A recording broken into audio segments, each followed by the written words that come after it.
Essa relatoria, na verdade, inicialmente essa redação é a ideia para reduzir essa condenação. Inicialmente para os envolvidos nos atos do 8 de janeiro, aqueles que já foram condenados. E são duas situações. O que seria uma anistia geral para os crimes que se torna um dano qualificado para aquele que teve a invasão, de fato, dentro de um órgão ali dentro do Supremo Tribunal Federal ou dentro do Congresso Nacional. Já de um outro lado vem também a situação do corte automático entre 1/3 e 2/3 dessa condenação sobre organização criminosa. A oposição está articulando uma sugestão de redução que deverá ser levada então ao relator, que é justamente a discussão com eixos diferentes, esses que eu estou citando justamente aqui. Quero ouvir do Roberto Mota se isso acaba refrescando alguma coisa. Inclusive, só para ajudar na nossa análise aqui, eu ouvia da oposição que o relator que assumisse essa anistia e não fosse uma anistia geral, e sim uma redução da condenação, seria visto até como um suicídio, já que ele vai receber essa matéria e não vai atender às expectativas. Essa também é a sua visão, Roberto Mota?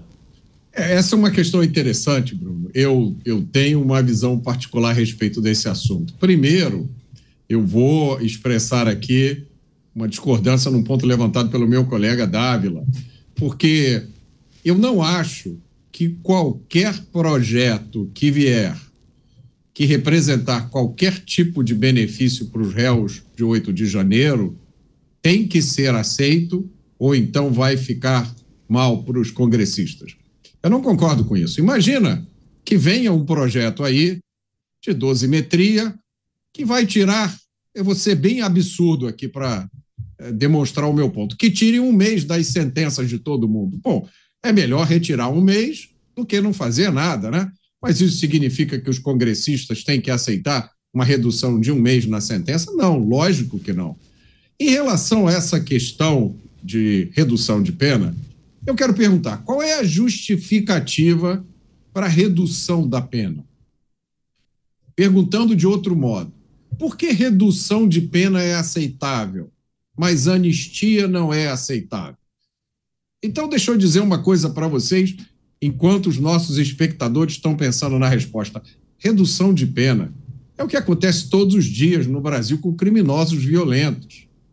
É a dosimetria da pena. Os promotores que eu conheço já me disseram que no Brasil existe uma coisa chamada fetiche da pena mínima. Eu conversei no meu programa Conexão Mota com um promotor que falou muito sobre isso. O que significa o fetiche da pena mínima? Significa que, na maioria dos casos, os juízes condenam os criminosos à menor pena possível permitida pela lei, mesmo em casos graves, o que contraria o princípio da individualização da pena e ignora as particularidades de cada caso. Essa, meus amigos, é a dosimetria aplicada a sequestradores, traficantes, homicidas, estupradores, pena mínima. Mas no caso de 8 de janeiro, a gente tem, por exemplo, uma moça, mãe de 2 filhos, condenada a 14 anos de prisão por escrever com batom em uma estátua. No meu ponto de vista, claramente, a questão aqui não é redução de pena. A questão é restauração da justiça. Luiz Felipe Dávila, então vou com as suas reflexões agora sobre esta situação colocada por Roberto Mota, quando se faz uma comparação com os criminosos de alto risco, regime fechado, numa penitenciária de segurança máxima, por conta de ações criminosas, organização criminosa de fato. Existe um cenário, um ambiente para comparar os réus do 8 de janeiro com esses criminosos, colocando numa redução de condenação, redução de pena e não uma anistia geral, Luiz Felipe Dávila? Na verdade, Bruno, a anistia é sim um instrumento político para consertar a injustiça que foi cometida. Como eu disse aqui, vale a pena enumerar novamente, né? Quais foram as injustiças cometidas com essas centenas de pessoas julgadas por ter participado da manifestação de 8 de janeiro? O primeiro, não deveriam ser julgadas no STF. Nenhuma tinha foro privilegiado, nenhuma tinha mandato. Portanto, deviam estar na justiça comum. Depois, não houve a individualização de pena. Terceiro, não houve o direito à ampla defesa. Eu duvido que os juízes do Supremo escutaram ou assistiram aos vídeos de todos os advogados defendendo as pessoas. Provavelmente não assistiram nenhum dos vídeos gravados pelos advogados de defesa. Então, isso são aberrações. E essas pessoas foram condenadas a 15, 17 e mais tempo de cadeia. Um absurdo total, por manifestação. Então, o que acontece? Lógico, algumas pessoas adentraram prédios públicos, depredaram prédios públicos e deveriam ter sido punidas. Mas quem não fez o trabalho ideal foi a Procuradoria-Geral da República, que devia separar aqueles que depredaram prédios públicos daqueles que participaram das manifestações. Então, como não houve esse cuidado no processo, hoje nós precisávamos de uma anistia para justamente soltar todas essas pessoas que foram indevidamente condenadas porque as regras da Constituição, do Código Penal não foram respeitadas. Então são pessoas que foram presas injustamente. Daí a importância da anistia, que é uma ferramenta política garantida na Constituição, no seu artigo 48, está lá. Então, assim, isto deveria ser a solução ideal. Mas, Bruno Pinheiro, você que cobre política há tanto tempo, sabe muito bem que não existe a situação ideal. A situação ideal é que anteontem, o Congresso votou o senso de urgência, escolheu um relator que não vai aprovar a anistia e vai aprovar a tal de redução de pena como a política do possível. A política, um projeto que seria aceito tanto pelo Legislativo, como pelo governo e como pelo Poder Judiciário. Enfim, isto é o que está acontecendo. É o melhor instrumento? Não, não é. Mas é um instrumento da política do possível. E em termos de política do possível, o Centrão é mestre nesse jogo. Vamos ouvir também as reflexões aqui do Cristiano Beraldo, porque vai na linha essa do Luiz Felipe Dávila sobre essas pessoas não serem julgadas no Supremo Tribunal Federal. Se nós olharmos no retrovisor, não muito longe assim, o ministro Luiz Fux, no seu voto, ele abre o seu voto dizendo que essas pessoas não deveriam serem julgadas lá no Supremo Tribunal Federal. Esse voto do ministro Luiz Fux há de ser levado em conta também nessa relatoria, nessa estrutura, nessa composição de uma anistia que está sendo discutido no Congresso Nacional, ou esse voto ele já ficou isolado e não vai servir para ser justificado nessa discussão de uma anistia geral? Ô Bruno, se nós observarmos o resultado da metamorfose que houve no Supremo Tribunal Federal, a gente vai perceber que hoje Luiz Fux, ele foi publicamente isolado. Quer dizer, nós chegamos num ponto na história do Supremo em que um ministro dá declarações públicas tecendo críticas ao voto de outro ministro, como se esse fosse o espírito da corte. Lá estão 11 que, em tese, seriam os 11 melhores, maiores, mais qualificados em termos de conhecimento do direito brasileiro. Pessoas que têm um notável saber jurídico, uma reputação ilibada e grandeza o suficiente para compreender que os seus 10 colegas são tão qualificados ou mais do que ele próprio. Aliás, aqueles que mais sabem, mais conhecimento têm, observam os outros sempre com a intenção de aprender, sem arrogância daqueles que muitas vezes, não tendo a mesma dimensão de conhecimento, querem pretender serem mais do que efetivamente são. Pois bem, esse é o momento que vivemos hoje.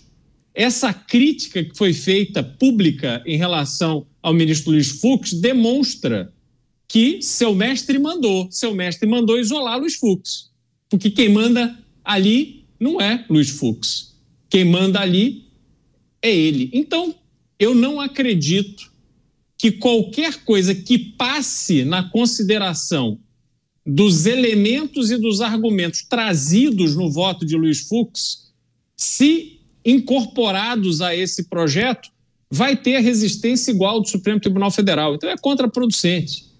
Hoje, o Brasil acordou de mãos atadas e um esparadrapo na boca. Ninguém fala mais nada. Eles agora, a trinca está ali, que a gente viu ontem naquele vídeo, aquela trinca vai resolver e vai combinar com os atores que precisam dizer amém. E o perfil, o contorno está dado. Então, Bruno, eu vejo de forma muito clara e objetiva que vai ser um cala-boca que vai beneficiar essas pessoas que estão presas injustamente, mas, de resto, o que importa, no meu entendimento, é simplesmente passar a PEC da blindagem, porque PEC da blindagem não trata de proteger o Congresso Nacional, não. O problema do Congresso Nacional hoje não é falta de legislação que lhe garanta autonomia. O problema do Congresso Nacional é coragem para fazer aquilo que a Constituição já lhes garante. Não precisa de PEC da blindagem para impedir abusos do Supremo Tribunal Federal ou tomar medidas que corrijam abusos do Supremo Tribunal Federal. Então não caiam nessa conversa não, porque eu estou vendo muita gente se manifestar nesse sentido para poder justificar o apoio que essa PEC recebeu de deputados do PL, que estão lá, né, muitos com a defesa da moralidade, da transparência, da dignidade no exercício da função pública, mas embarcaram numa canoa furada de defender uma PEC que não tem absolutamente nada a ver com o problema que o Brasil vive e tudo a ver com uma proteção que aqueles que não estão em linha com o probo exercício da função pública e que não querem ser alcançados pela lei. Vamos ouvir o Roberto Mota com essa linha que o Cristiano Beraldo levantou agora, Mota, sobre essa blindagem dos parlamentares, porque essa ressaca, ela está sendo muito maior do que a repercussão da votação em si, do início da votação. No outro dia, no Congresso, aí um pouco da minha experiência no Congresso no dia a dia, quando se vota alguma coisa, no outro dia você encontra muita gente para conversar sobre o assunto. Estranhamente, curiosamente, no outro dia, muita gente se isolou, porque a ressaca nas redes sociais foi muito forte. Teve uma cobrança. Roberto Mota, faltou uma comunicação na forma dessa votação? É uma espécie de blindagem ou de fato era algo necessário contra ordens judiciais que vem ali por parte do Supremo Tribunal Federal, alcançando alguns parlamentares no Congresso? Porque o que se vê nas redes sociais e a audiência comentando é que tem uma espécie de blindagem, algo diferente do mundo lá fora, do mundo normal, e que isso acaba sendo direcionado somente aos parlamentares do Congresso Nacional. Bruno, eu vejo uma grande confusão, inclusive entre parlamentares, inclusive entre analistas. Eu estou vendo algumas pessoas analisando essa PEC da blindagem como se ela tivesse acontecido na Suíça, como se ela tivesse acontecido na Dinamarca. Essa PEC da blindagem aconteceu aqui no Brasil. Vamos lembrar as coisas que têm acontecido aqui no Brasil. Vamos lembrar a quantidade de parlamentares que já perderam mandato nos últimos anos. O Tanda Dallagnol é um que o Beraldo sempre lembra aqui, perdeu o mandato, assim, me pede para explicar como ele perdeu o mandato, eu não consigo explicar. Isso me lembra aquele filme Minority Report, né? Onde a polícia tinha a capacidade de ver o futuro e ver os crimes que você iria cometer no futuro e já te prendia. Então, é nesse contexto que aconteceu a PEC da blindagem, no contexto do Brasil de 2025. Eu acho até esse nome inadequado. Por que PEC da blindagem? Diziam que essa PEC ia acabar com o foro privilegiado, não era isso que diziam? Muita gente entusiasmada, vamos acabar com o foro privilegiado, mas essa PEC ampliou o foro privilegiado. Ela ampliou para os presidentes de partidos. Que loucura é essa? Onde é que está a blindagem aí? Há várias maneiras da gente avaliar essa PEC. Uma das maneiras é você olhar quem está contra ela. Eu vi algumas pessoas e algumas entidades que estão contra esta PEC, que eu fico do outro lado, seja qual for a opinião dessas pessoas. Se elas são contra, eu sou a favor. Essa minha regra nunca falha. Agora, se a gente for examinar, o que essa PEC traz? Ela reafirma a imunidade parlamentar para opiniões, palavras e atos. É uma mudança positiva. Ela determina que a Corte Suprema só pode abrir ação penal contra parlamentar com autorização da Câmara e do Senado. Considerando-se o Brasil em que a gente está vivendo, eu acho isso uma mudança positiva.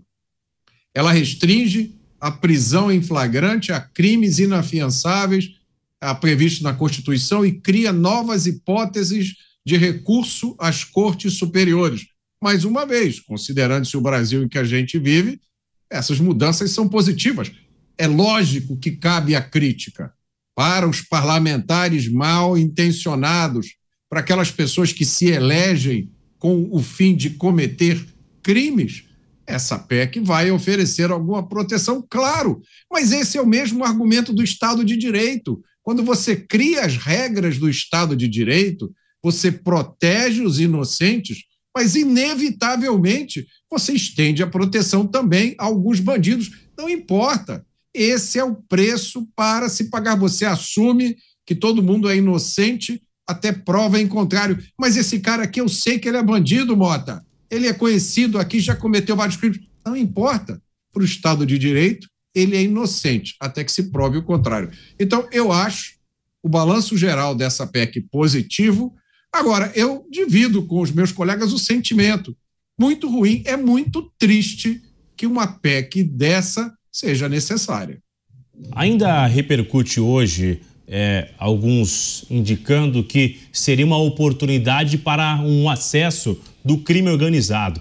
E eu quero ouvir o Luiz Felipe Dávila sobre isso, porque a gente vê muitas operações da Polícia Federal aqui em São Paulo recentemente, né, na região tanto da ala econômica, o crime organizado acessando, entrando, e com isso seria uma oportunidade de blindagem para cometerem ações criminosas e se esconderem dentro do Congresso Nacional. Esse tipo de pensamento é muito radical ou é uma chance real se essa PEC for aprovada no Senado conforme ela foi aceita na Câmara, hein, Felipe Dávila?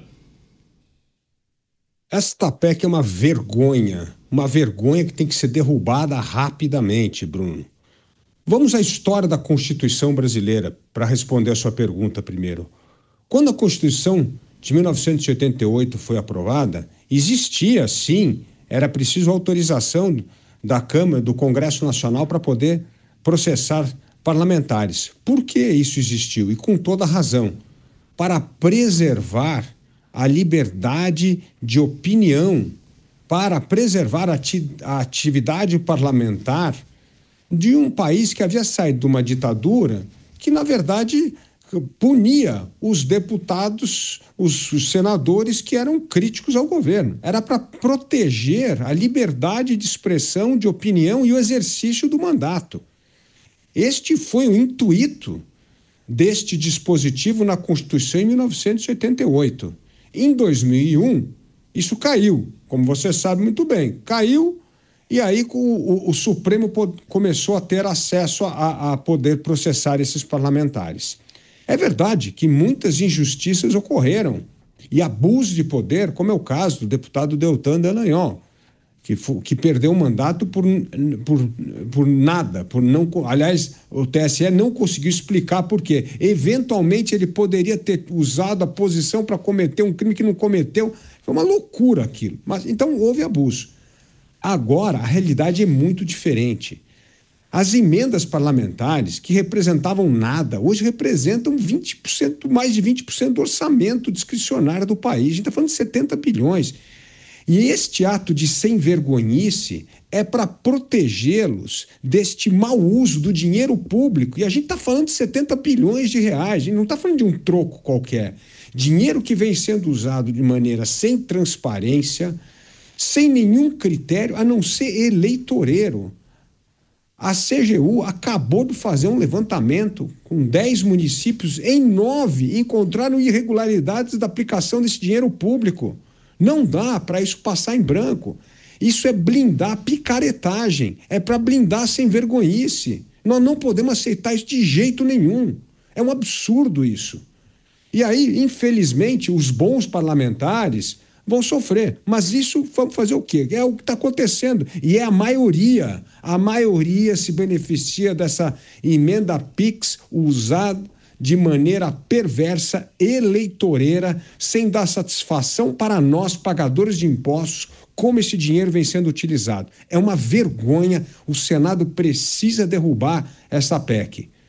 Mas, voltando aqui ao ponto que você perguntou, é óbvio que se tiver blindagem, o peso do crime organizado, para inclusive achacar e forçar determinados parlamentares a direcionar emendas para o que interessa a eles, vai aumentar. É óbvio que isso vai acontecer.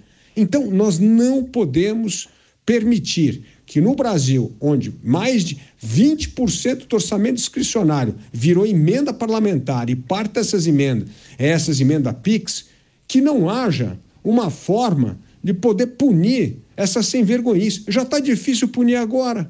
Ué, por que então nós vamos blindar essa turma? Não tem que blindar, não. Nós precisamos no Brasil de mais transparência. Transparência do gasto público, transparência do desempenho dos parlamentares, de mensuração do impacto do dinheiro público gasto. Nós precisamos melhorar a qualidade do serviço público. Aliás, Bruno Pinheiro, máfia só existe em país onde o Estado não presta serviço público de qualidade, porque aí é que a máfia entra e faz o serviço, não é? Você não tem segurança na favela, aí vai lá, eles falam, não, agora tem segurança. Não consegue algum remédio no hospital, vai lá e faz com que consiga o remédio. É assim que funciona.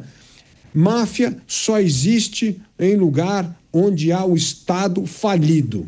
E é o caso do Brasil. Então nós temos que melhorar a qualidade da política pública, nós temos de aumentar a responsabilidade fiscal e nada disso vai acontecer se essa turma tem carta branca para gastar o dinheiro como bem entender e sem prestar conta para a sociedade. Rapidamente, antes de girar o assunto, são 6 horas e 45 minutos, o Roberto Mota também é especialista em segurança. Quando se fala, então, dessa espécie de blindagem e a fala do Felipe Dávila sobre o crime organizado, a gente vê, o sentimento que dá é que o crime está muito mais organizado do que parte do Estado em algum momento, porque no crime, se cometeu alguma irregularidade, ele é sentenciado imediatamente, não é isso? Na vida real, no mundo do crime, Roberto Mota?